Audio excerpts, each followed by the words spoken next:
안녕하세요. 정보와 세상을 바꾼다의 인포뱅크입니다. 이번에 전해드릴 내용은 구글, 삼성과 협력, 공동으로 애플 잡자, 구글 스마트폰 픽셀 7, 삼성 파운드리의 AP 수주, 삼성 올레드 패널 사용에 대해서 한번 알아보도록 하겠습니다. 여러분의 구독, 좋아요 한 번씩 눌러주시고 이야기를 시작을 해보도록 하겠습니다. 지금 삼성전자 파운드리 사업부가 구글 차세대 스마트폰인 픽셀 7의 애플리케이션 프로세스의 생산을 수주를 받았다라는 소식이 들려오고 있습니다. 여기에 삼성 디스플레이 올레드 패널까지 적용할 예정이라는 것이죠. 이는 구글과 협력하여 애플의 기세를 꺾으려는 삼성의 또한 전략이 있고, 또 구글의 측면에서도 지금 삼성과 협력을 통해서 자기의 영역의 확보, 그리고 애플의 세력을 반드시 꺾어야 될 만한 지금 사건이 있기 때문에 지금 삼성과 구글은 어쩌면 적이지만 어쩌면 또한 동지처럼 지금 이야기를 하고 있는 상황이죠. 그러면 이번에 알아볼 내용은 구글의 스마트폰 픽셀 7, 삼성 파운드리의 애플리케이션 프로세스 수주에 대해서 먼저 알아보도록 하겠습니다. 지금 31일자 디지털 데일리의 단독 보도에 따르면 삼성전자는 구글이 오는 10월 출시 예정인 차세대 스마트폰 픽셀 7 시리즈의 애플리케이션 프로세스를 양산한다는 것이죠. 앞서 구글은 지난 11일 온라인을 해서 구글 I/O 2021을 개최를 했는데, 이 자리에서 보급형 스마트폰인 픽셀 6a를 비롯한 무선 이어폰인 픽셀 버즈 프로, 그리고 스마트워치인 픽셀 워치 등을 선보였습니다. 아울러 구글이 자체 개발한 2세대 애플리케이션 프로세스인 텐더가 탑재되는 픽셀 7과 픽셀 7 프로에 대해서도 언급한 것으로 알려지고 있죠. 과거 지금 구글과 같은 경우는 퀄컴의 애플리케이션 프로세스를 사용했습니다. 그러다가 수년간 진행한 화이트 채플 프로젝트를 통해서 텐서의 개발, 말하자면 자체 애플리케이션 프로세스의 개발에 나선 것이죠. 이는 화웨이와도 비슷한 측면, 그리고 지금 삼성과도 비슷한 측면으로 보시면 되겠습니다. 그래서 자체 애플리케이션 프로세스를 적용을 하면 뭐가 좋냐면 이 생태계에 가장 맞는, 그래서 구글이면 구글에 맞는, 그리고 애플이면 애플에 맞는 애플리케이션 프로세스를 지금 구축하기 때문에 최적의 환경을 맞는 그 애플리케이션 프로세스를 제작할 수 있다라는 장점을 가지고 있어서 지금 구글이 지금 이렇게 만들고 있는 그 자체가 구글의 생태계에 가장 알맞는 애플리케이션 프로세스, 물론 기술력이 완벽하진 않다고 얘기가 나오긴 하지만 그래도 여기에 최적화된, 말하자면 구글 OS에 최적화된 애플리케이션 프로세스를 담당한다라는 것이죠. 이 과정에서 삼성전자와 협업한 것으로 알려지고 있습니다. 그래서 지금 이전에 퀄컴의 애플리케이션 프로세스를 사용했던 이 구글이 삼성의 도움을 받아서 지금 자기 자체의 애플리케이션 프로세스인 텐더를 개발했다. 이것을 적용한 그 제품들을 출시한다라는 그런 내용이죠. 2세대 텐더는 삼성전자 파운드리 4나노 공정으로 양산되는 것으로 전해지고 있습니다. 이는 올가을 출시되는 애플의 아이폰 14의 애플리케이션 프로세스인 A16이 여전히 5나노 공정으로 양산되는 것과는 비교가 된다라는 그런 말이 나오고 있어요. 그래서 지금 TSMC의 한계가 지금 5나노에서 거의 멈춰 있는 것이 아니냐라는 말이 나오고 있고, 지금 4나노까지도 대량 양산이 어려운, 그래서 수율 문제가 어렵다라는 말까지 들리고 있고, 또한 3나노도 대량 생산이 어렵다라는 말까지 들리고 있기 때문에 지금 TSMC의 발등에 불이 떨어진 것이 수율 문제를 잡지 못했다라는 말까지 들리고 있는 상황입니다. 자, 그래서 지금 다시 얘기가 넘어가면 지금 텐서에 대한 그 애플리케이션 프로세스의 후공정에서는 패널 레벨 패키지 기술이 도입이 된다고 합니다.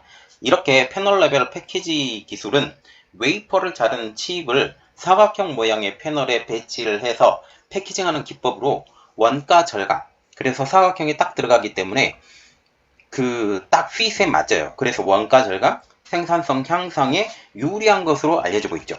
한편 텐서는 영국의 ARM을 기반으로 한 반도체 칩이라는 사실입니다. 구글의 머신러닝 프로그래밍 플랫폼인 텐서플로이에서부터 유지가 됐습니다. 자, 그리고 이번에 두 번째로 볼 내용은 구글의 스마트폰 픽셀 7 삼성 올레드 패널 사용에 대해서 조금 알아보도록 하겠습니다. 올가을 출시될 것으로 알려진 구글의 차세대 스마트폰인 픽셀 7에 삼성 디스플레이의 올레드 패널이 적용될 예정이죠. 31일 폰 아레나, 9to5 구글 등 일부 외신에 따르면 구글은 픽셀 7, 픽셀 7 프로에서 사용되는 치타 및 팬더라는 코드명을 갖고 있는 C10, P10 등 두 개의 새로운 디스플레이 드라이버를 개발했다라는 것이죠. 이것은 자기 자체가 맞는 DDI를 개발했다라고 지금 보시면 됩니다. OLED용 DDI를 이 핏에 맞는 것을 해서 이 DDI를 사용을 해서 더 화면을 최적화할 수 있는, 그래서 지금 삼성전자와 협업을 해서 DDI도 개발을 하고 또한 그 어플리케이션 프로세스도 개발했다라고 보시면 되겠습니다. 이는 작년에 출시된 픽셀 7 시리즈의 디스플레이와 사양이 동일하다는 것으로 알려지고 있죠. 픽셀 6 시리즈에 탑재되는 삼성의 패널인 S6E3FC3 그리고 S6E3HC3와 같다고 지금 얘기가 나오고 있습니다. 다만 픽셀 7은 픽셀 6보다 크기가 약간 작아지고 픽셀 7 프로는 디스플레이에 기본 1080p 모드를 제공을 해서 저전력 모드에서 배터리를 절약할 수 있을 것으로 보이고 있는 사실이죠. 앞서 구글은 최근 열린 구글 I/O 행사에서 픽셀 7, 픽셀 7 프로를 공개한 바가 있습니다. 특별히 픽셀 7 프로는 전체적인 모습은 지난해 나왔던 픽셀 6 프로와 거의 비슷하지만 크기는 세로가 163mm, 그리고 가로가 76.6mm, 두께가 8.7mm로 전작인 픽셀 6 프로보다는 크기가 약간 작아졌고 두께도 얇아졌습니다. 두께도 얇아졌기 때문에 가지고 다니는 휴대성이 더욱더 좋은 것으로 알려지고 있죠. 픽셀 7은 최대 90Hz 주사율을 지원하는 1080 2400 픽셀의 디스플레이가 특징이고요. 픽셀 7 프로는 그보다 큰 120Hz 주사율을 지원하는 1440 3120 픽셀의 디스플레이를 탑재를 합니다. 또 픽셀 7 시제품 사진은 최근 전자상거래 사이트인 이베이에 잠깐 올라와서 화제가 되기도 했다라는 사실이죠. 더불어 픽셀 7 시리즈는 음성, 그리고 사진 처리, 비디오 촬영, 보안 기능을 강화한 차세대 센서십을 탑재할 예정으로 아까도 얘기를 드렸습니다. 차기 운영체제인 안드로이드 13을 기본 탑재하고 색상은 6가지로 구성된다고 합니다. 구글은 픽셀 시리즈 초기에는 LD스플레이의 패널을 사용을 했어요. 그런데 LD스플레이의 패널이 좀 문제점이 일으켰죠. 그래서 2017년 10월에 출시한 픽셀 2XL에서 디스플레이의 결함 문제가 LG에서 나오게 됩니다. 그러면서 패널의 공급처에 다변화를 시도를 하면서 삼성전자를 찾게 된 것이죠. 픽셀 2XL에서는 장기간 같은 화면을 켜두면, 보통 장기간 같은 화면을 많이 켜두는 상황이에요. 그래서 어떤 일을 하다 보면 장기간 그 화면을 할 수 있는데 그 이미지의 잔상이 영구적으로 남는 버닝 현상이 나와서 이것을 다른 시각적인 영향에 미친다라는 그런 측면까지 보이게 되는 거죠. 이후 삼성 디스플레이는 구글의 핵심 공급처로 올라섰습니다. 그래서 지금 LD스플레이어 같은 경우는 좋은 그 구입처를 빼앗겼다라고 보시면 되는 거죠. 자, 그리고 우리가 전체적인 내용입니다. 자, 지금 삼성과 구글이 힘을 합쳐서 픽셀 7에 들어가는 어플리케이션 프로세서, 그리고 OLED 패널까지 공급을 하죠. 이렇듯 삼성과 구글은 협력을 택했습니다.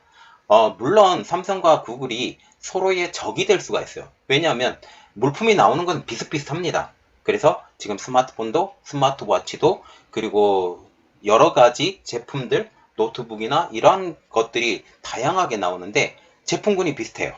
제품군이 비슷하기 때문에 이것이 경쟁자로 나올 수 있지만 삼성의 입장에서는 이 영향력의 확대를 먼저 생각을 해서 구글과 협력한다라고 해서 특별히 이 안드로이드 상황에 대해서 이제 전체적인 그림을 보면 애플이 제일 많이 스마트폰이 판매가 돼요. 그 개별 회사로 보면. 그러나 전체적인 그 OS 상황으로 보면 구글의 OS가 훨씬 더 커요. 훨씬 더 크지만 지금 영향력은 애플이 훨씬 더 크죠. 이러한 상황에서 애플의 영향력을 지워버려야 되겠다라고 서로의 그러한 그 계산수가 있어서 지금 구글과 삼성이 협력한다라고 생각을 하죠. 삼성의 입장으로서는 어플리케이션 프로세스도 팔고 여기 OLED도 팔고 여러 가지 기술들을 복합적으로 구글에 지원을 하면서 경쟁자인 동시에 이득을 얻게 하는 그 수익자가 자기 자신이 될 수 있는 그런 일들이 벌어진다는 사실이죠. 이야기는 한 걸음 더 깊이 들어가 보도록 하겠습니다. 구글이 스마트폰에 이어서 스마트워치, 무선 이어폰, 태블릿, 이미 이것은 다 삼성이 가지고 있죠. 이러한 삼성이 가지고 있는 제품군으로 확대에 나서고 있습니다. 그동안 모바일 기기의 소프트웨어 분야에서 삼성전자와 협력해온 구글이 독자적인 하드웨어 생태계 구축에 나서면서 삼성전자와 또 다른 라이벌 관계를 형성하는 모습이죠. 이전에 구글과 같은 경우는 안드로이드 OS만 계속 지원을 했어요.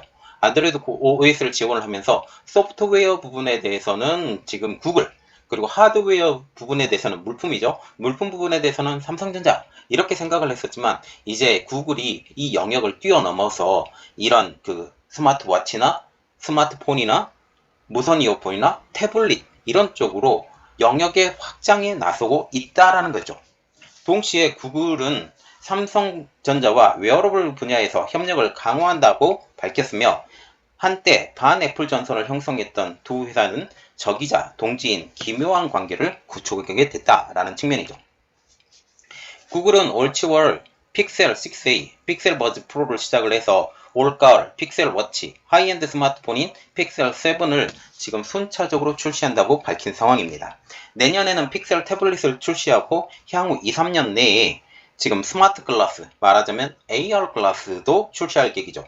이 전체적인 제품군을 보면 이미 삼성전자에서 만들어진 제품군들을 지금 구글이 따라서 만든다라는 것들 우리가 볼 수 있죠. 그래서 이게 오버체인지가 되는 거예요. 삼성전자와 같은 경우는 이제 그 전체적인 제품군을 하드웨어 쪽으로 봤다면 구글은 이제 소프트웨어에서 하드웨어로의 영역 확장을 본다라는 거죠. 구글 태블릿과 같은 경우는 2015년에 먼저 출시를 했다고 합니다. 그런데 중간에 2019년도에 철수를 했고 이번에 2023년이죠. 2023년에 재준 진출을 하는 것이고 그리고 스마트 글라스도 이미 10년 전에부터 예견했던 것들이 이제 10년 만에 도전하는 측면으로 보이고 있다는 사실입니다. 그동안 구글과 같은 경우는 스마트폰만 만들었어요.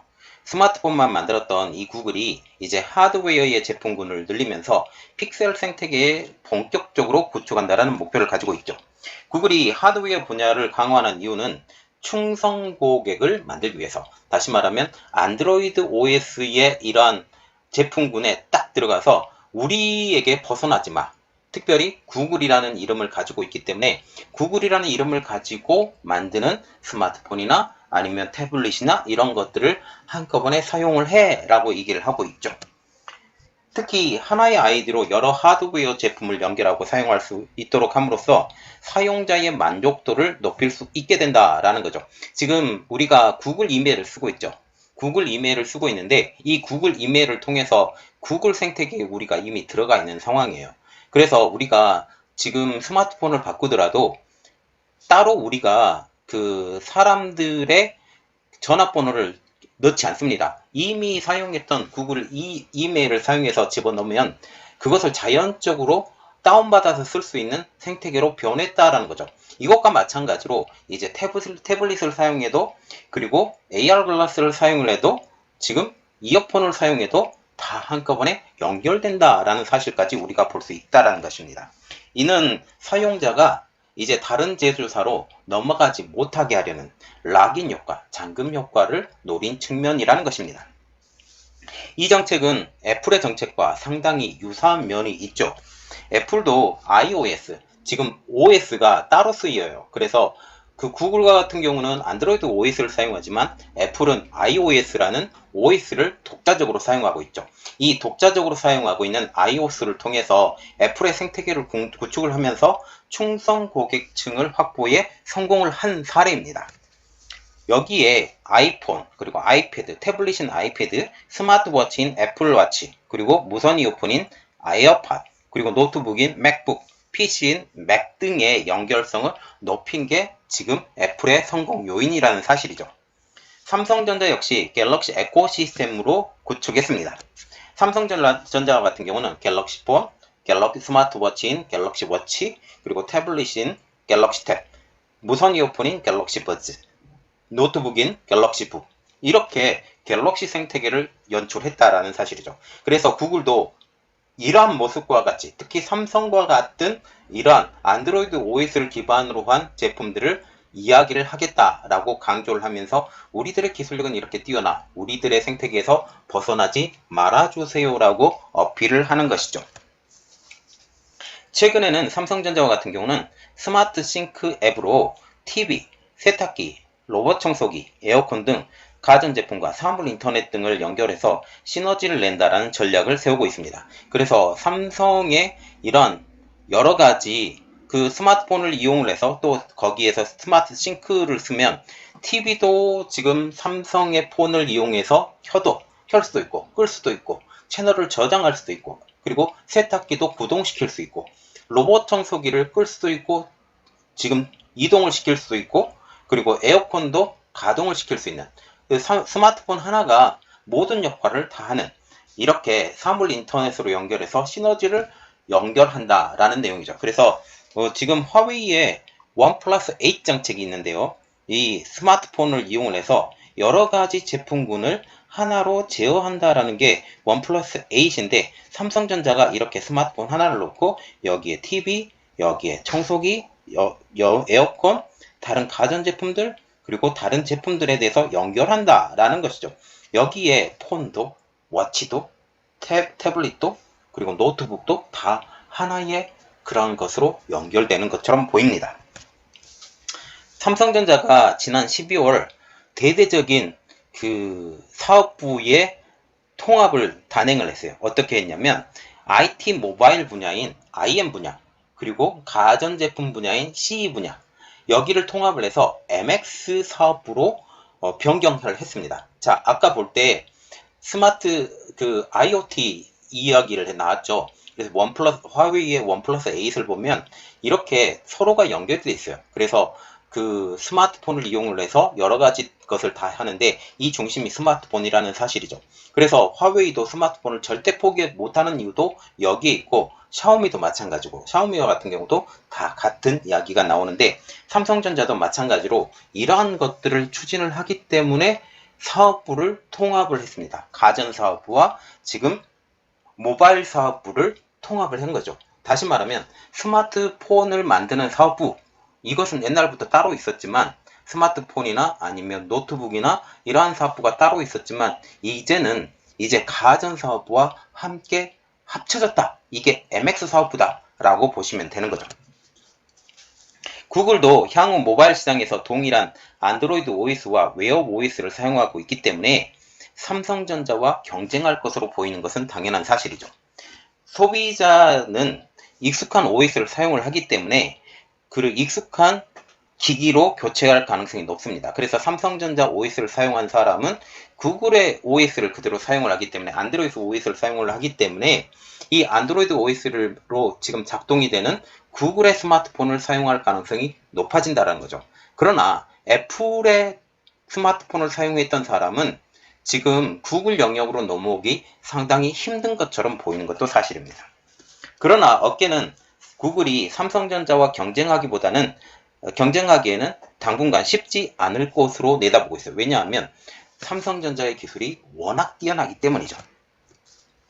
구글 스마트폰은 현재 미국 시장 중심으로 판매되고 있으며 단말기수 측면에서는 삼성전자와 격차가 어마어마하게 차이가 난다라는 점입니다.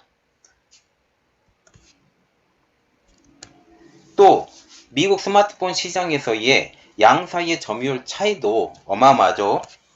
시장조사업체 카운트포인트 리서치에 따르면 올 1분기 미국 스마트폰 시장에서 삼성전자의 점유율은 28%로 2위, 구글은 겨우 2%로 6위를 기록하고 있습니다.